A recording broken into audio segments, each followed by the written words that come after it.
The Nowata Methodist Church is happy to produce a lot of different content for the edification of Christ's church throughout the world.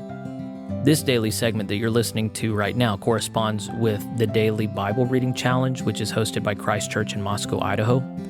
If you want to download the list of readings that they publish for yourself or learn more about this challenge, this initiative, go to biblereading.christkirk.com. I'm Jeffrey Rickman. I'm the pastor here in Nowata, and I read from the Berean Standard Bible, which you can also find at berean.bible. Consider subscribing to this podcast to be a part of this daily effort to grow in familiarity with and love of God's holy word. Let's dive in for today. So today we're going to do the first half of the book of Esther. Of course, that's in the Old Testament. It's during a time of the dispersion. Jews are no longer in the Holy Land. Some still are, but a lot have been taken out to different royalties, and Esther is of Jewish descent, and she's beautiful, and she's put in a position to do good by her people. Interestingly, this book doesn't mention the name of God once, but it's in the Bible, because you don't have to be explicit about everything, and indeed, poetic renditions of things are always communicating by inference rather than explicitly. As much as that irritates a Neanderthal like me, that's a big part of human communication. So this is a very divine story about God's agency in saving his people. So I hope you enjoy it. Let's get into it. Here is the book of Esther, starting in chapter 1, of course. This is what happened in the days of Xerxes, who reigned over 127 provinces from India to Cush. In those days, King Xerxes sat on his royal throne in the citadel of Susa. In the 3rd year of his reign, Xerxes held a feast for all his officials and servants. The military leaders of Persia and Media were there, along with the nobles and princes of the provinces. And for a full 180 days he displayed the glorious riches of his kingdom and the magnificent splendor of his greatness. At the end of this time, in the garden court of the royal palace, the king held a 7-day feast for all the people in the citadel of Susa, from the least to the greatest. Hangings of white and blue linen were fastened with cords of fine white and purple material to silver rings on the marble pillars. Gold and silver couches were arranged on a mosaic pavement of porphyry, marble, mother of pearl, and other costly stones. Beverages were served in an array of goblets of gold, each with a different design, and the royal wine flowed freely, according to the king's bounty. By order of the king, no limit was placed on the drinking, and every official of his household was to serve each man whatever he desired. Queen Vashti also gave a banquet for the women in the royal palace of King Xerxes. On the 7th day, when the king's heart was merry with wine, he ordered the 7 eunuchs who served him, Mehuman, Biztha, Harbona, Bigtha, Abagtha, Zethar, and Carcass, to bring Queen Vashti before him, wearing her royal crown, to display her beauty to the people and officials, for she was beautiful to behold. Queen Vashti, however, refused to come at the king's command brought by his eunuchs, and the king became furious, and his anger burned within him. Then the king consulted the wise men who knew the times, for it was customary for him to confer with the experts in law and justice. His closest advisors were Karshena, Shethar, Admatha, Tarshish, Meres, Marsena, and Memucan, the 7 princes of Persia and Media who had personal access to the king and ranked highest in the kingdom. According to the law, he asked, what should be done with Queen Vashti, since she refused to obey the command of King Xerxes delivered by the eunuchs? And in the presence of the king and his princes, Memucan replied, Queen Vashti has wronged not only the king, but all the princes and the peoples in all the provinces of King Xerxes.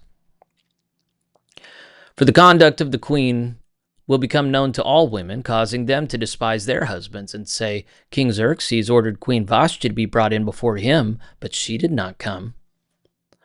This very day, the noble women of Persia and Media who have heard about the queen's conduct will say the same thing to all the king's officials, resulting in much contempt and wrath.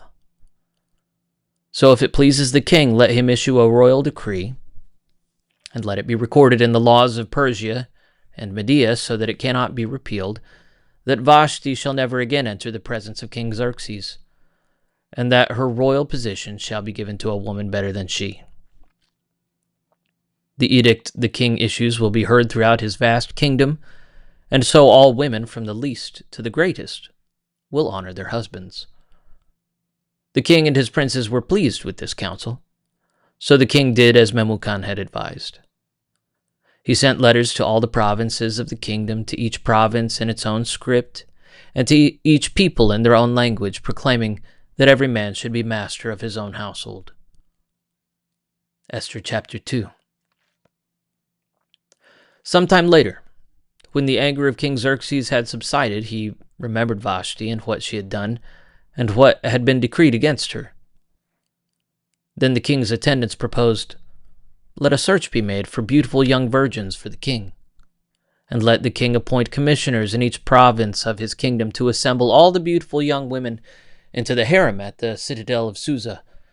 Let them be placed under the care of Hegai, the king's eunuch in charge of the women, and let them be given beauty treatments. Then let the young woman who pleases the king become queen in place of Vashti." This suggestion pleased the king, and he acted accordingly. Now there was at the citadel of Susa a Jewish man from the tribe of Benjamin, named Mordecai, son of Jair, the son of Shimei, the son of Kish. He had been carried into exile from Jerusalem by Nebuchadnezzar, king of Babylon, among those taken captive with Jeconiah, king of Judah. And Mordecai had brought up Hadassah, that is Esther, the daughter of his uncle, because she did not have a father or mother. The young woman was lovely in form and appearance, and when her father and mother had died, Mordecai had taken her in as his own daughter. When the king's command and edict had been proclaimed, many young women gathered at the citadel of Susa under the care of Hegai. Esther was also taken to the palace and placed under the care of Hegai, the custodian of the women. And the young woman pleased him and obtained his favor, so he quickly provided her with beauty treatments and the special diet. He assigned to her 7 select maidservants from the palace and transferred her with them to the best place in the harem. Esther did not reveal her people or her lineage because Mordecai had instructed her not to do so. And every day Mordecai would walk back and forth in front of the court of the harem to learn about Esther's welfare and what was happening to her. In the 12 months before her turn to go to King Xerxes, the harem regulation required each young woman to receive beauty treatments with oil of myrrh for 6 months, and then with perfumes and cosmetics for another 6 months. When the young woman would go to the king, she was given whatever she requested to take with her from the harem to the king's palace. She would go there in the evening, and in the morning she would return to a second harem under the care of Shaashgaz, the king's eunuch in charge of the concubines. She would not return to the king unless he delighted in her and summoned her by name. Now Esther was the daughter of Abihail, the uncle from whom Mordecai had adopted her as his own daughter. And when it was her turn to go to the king, she did not ask for anything except what Hegai, the king's trusted official in charge of the harem, had advised. And Esther found favor in the eyes of everyone who saw her. She was taken to King Xerxes in the royal palace in the 10th month, the month of Tebeth, in the 7th year of his reign. And the king loved Esther more than all the other women, and she found grace and favor in his sight more than all of the other virgins. So he placed the royal crown upon her head and made her queen in place of Vashti. Then the king held a great banquet, Esther's banquet, for all his officials and servants. He proclaimed a tax holiday in the provinces and gave gifts worthy of the king's bounty. When the virgins were assembled a second time, Mordecai was sitting at the king's gate. Esther still had not revealed her lineage or her people just as Mordecai had instructed. She obeyed Mordecai's command, as she had done under his care. In those days, while Mordecai was sitting at the king's gate, Bigthan and Teresh, two of the king's eunuchs who guarded the entrance, grew angry and conspired to assassinate King Xerxes. When Mordecai learned of the plot, he reported it to Queen Esther, and she informed the king on Mordecai's behalf. After the report had been investigated and verified, both officials were hanged on the gallows, and all this was recorded in the book of the Chronicles in the presence of the king. Esther chapter 3.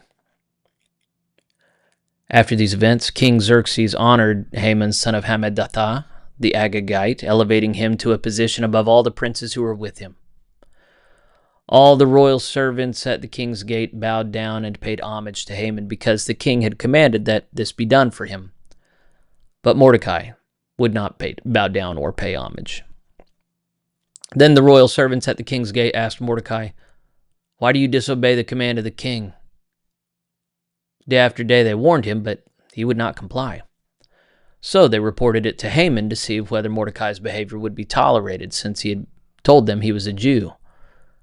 When Haman saw that Mordecai would not bow down or pay him homage, he was filled with rage. And when he learned the identity of Mordecai's people, he scorned the notion of laying hands on Mordecai alone. Instead, he sought to destroy all of Mordecai's people, the Jews, throughout the kingdom of Xerxes. In the 12th year of King Xerxes, in the first month, the month of Nisan, the pur, that is, the lot, was cast before Haman to determine a day and a month. And the lot fell on the 12th month, the month of Adar. Then Haman informed King Xerxes, "There is a certain people scattered and dispersed among the peoples of every province of your kingdom. Their laws are different from everyone else's, and they do not obey the king's laws. So it is not in the king's best interest to tolerate them. If it pleases the king, let a decree be issued to destroy them, and I will deposit 10,000 talents of silver into the royal treasury to pay those who carry it out." So the king removed the signet ring from his finger and gave it to Haman, son of Hammedatha, the Agagite, the enemy of the Jews. "Keep your money," said the king to Haman.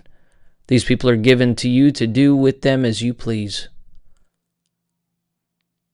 On the 13th day of the first month, the royal scribes were summoned, and the order was written exactly as Haman commanded the royal satraps, the governors of each province, and the officials of each people, in the script of each province and the language of every people. It was written in the name of King Xerxes and sealed with the royal signet ring. And the letters were sent by couriers to each of the royal provinces with the order to destroy, kill, and annihilate all the Jews, young and old, women and children, and to plunder their possessions on a single day, the 13th day of Adar, the 12th month.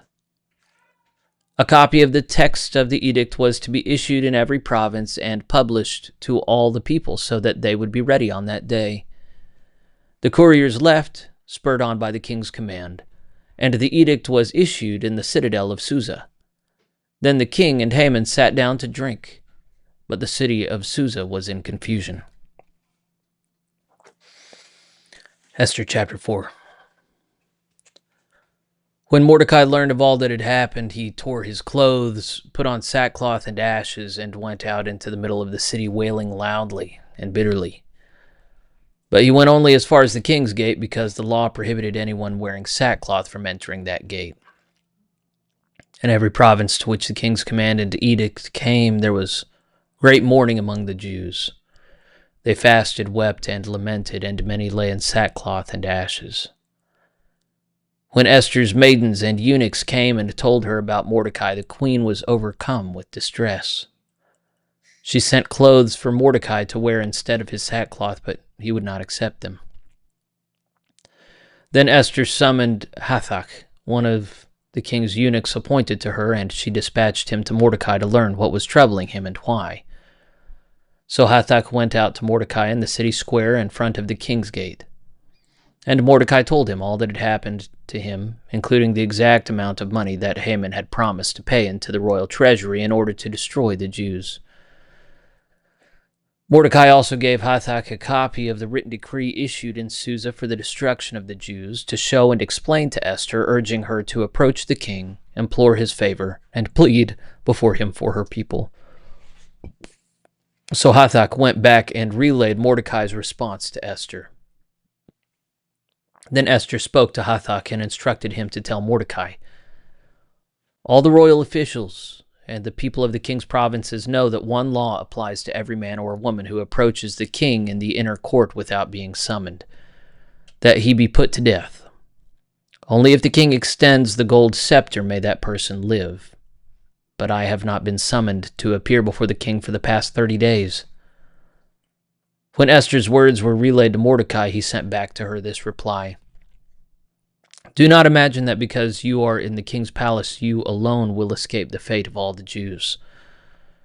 For if you remain silent at this time, relief and deliverance for the Jews will arise from another place, but you and your father's house will perish.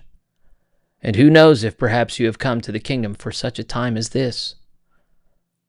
Then Esther sent this reply to Mordecai: "Go and assemble all the Jews who can be found in Susa and fast for me.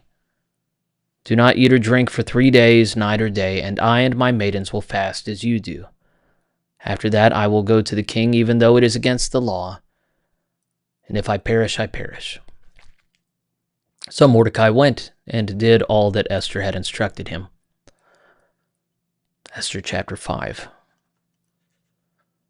On the 3rd day, Esther put on her royal attire and stood in the inner court of the palace across from the king's quarters. The king was sitting on his royal throne in the royal courtroom facing the entrance. As soon as the king saw Queen Esther standing in the court, she found favor in his sight. The king extended the gold scepter in his hand toward Esther, and she approached and touched the tip of the scepter. "What is it, Queen Esther?" the king inquired. "What is your request? Even up to half the kingdom, it will be given to you." "If it pleases the king," Esther replied, "may the king and Haman come today to the banquet I have prepared for the king."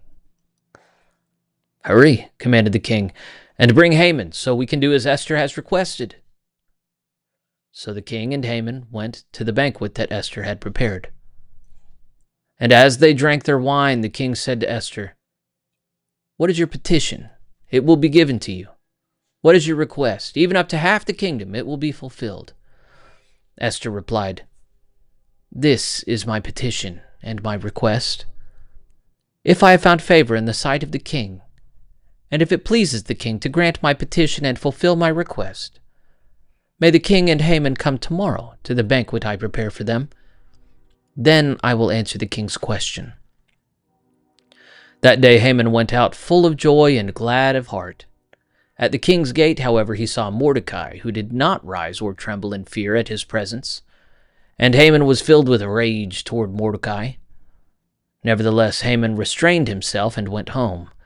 And calling for his friends and his wife Zeresh, Haman recounted to them his glorious wealth, his many sons, and all the ways the king had honored and promoted him over the other officials and servants. "What is more," Haman added, "Queen Esther invited no one but me to join the king at the banquet she prepared, and I am invited back tomorrow along with the king. Yet none of this satisfies me as long as I see Mordecai the Jew sitting at the king's gate." His wife Zeresh and all his friends told him, "Have them build a gallows 50 cubits high, and ask the king in the morning to have Mordecai hanged on it. Then go to the banquet with the king and enjoy yourself." The advice pleased Haman, and he had the gallows constructed. Esther chapter 6. That night sleep escaped the king, so he ordered the book of records, the chronicles, to be brought in and read to him. And there it was found recorded that Mordecai had exposed Bigthana and Teresh, 2 of the eunuchs who guarded the king's entrance, when they had conspired to assassinate King Xerxes. The king inquired, "What honor or dignity has been bestowed on Mordecai for this act?" "Nothing has been done for him," replied the king's attendants. "Who is in the court?" the king asked. Now Haman had just entered the outer court of the palace to ask the king to hang Mordecai on the gallows he had prepared for him. So the king's attendants asked him, "Haman is there, standing in the court?" "Bring him in," ordered the king. Haman entered, and the king asked him, "What should be done for the man whom the king is delighted to honor?" Now Haman thought to himself, "Whom would the king be delighted to honor more than me?" And Haman told the king, "For the man whom the king is delighted to honor, have them bring a royal robe that the king himself has worn, and a horse on which the king himself has ridden, one with a royal crest placed on its head. Let the robe and the horse be entrusted to one of the king's most noble princes. Let them array the man the king wants to honor and parade him on the horse through the city square, proclaiming before him, 'This is what is done for the man whom the king is delighted to honor.'" "Hurry," said the king to Haman, "and do just as you proposed. Take the robe and the horse to Mordecai the Jew, who is sitting at the king's gate. Do not neglect anything that you have suggested." So Haman took the robe and the horse, arrayed Mordecai, and paraded him through the city square, crying out before him, "This is what is done for the man whom the king is delighted to honor." Then Mordecai returned to the king's gate. But Haman rushed home with his head covered in grief. Haman told his wife Zeresh and all his friends everything that had happened. His advisers and his wife Zeresh said to him, "Since Mordecai, before whom your downfall has begun, is Jewish, you will not prevail against him, for surely you will fall before him." While they were still speaking with Haman, the king's eunuchs arrived and rushed him to the banquet that Esther had prepared. Esther chapter 7. So the king and Haman went to dine with Esther the queen. And as they drank their wine on the second day, the king asked once more, "Queen Esther, what is your petition? It will be given you. What is your request? Even up to half the kingdom, it will be fulfilled." Queen Esther replied, "If I have found favor in your sight, O king, and if it pleases the king, grant me my life as my petition, and the lives of my people as my request. For my people and I have been sold out to destruction, death, and annihilation. If we had merely been sold as men servants and maid servants, I would have remained silent, because no such distress would justify burdening the king." Then King Xerxes spoke up and asked Queen Esther, "Who is this? And where is the one who would devise such a scheme?" Esther replied, "The adversary and enemy is this wicked man, Haman." And Haman stood in terror before the king and queen. In his fury, the king arose from drinking his wine and went to the palace garden, while Haman stayed behind to beg Queen Esther for his life, for he realized that the king was planning a terrible fate for him. Just as the king returned from the palace garden to the banquet hall, Haman was falling on the couch where Esther was reclining. The king exclaimed, "Would he actually assault the queen while I am in the palace?" As soon as the words had left the king's mouth, they covered Haman's face. Then Harbona, one of the eunuchs attending the king, said, "There is a gallows 50 cubits high at Haman's house. He had it built for Mordecai, who gave the report that saved the king." "Hang him on it," declared the king. So they hanged Haman on the gallows he had prepared for Mordecai. Then the fury of the king subsided. The word of the Lord. Thanks be to God.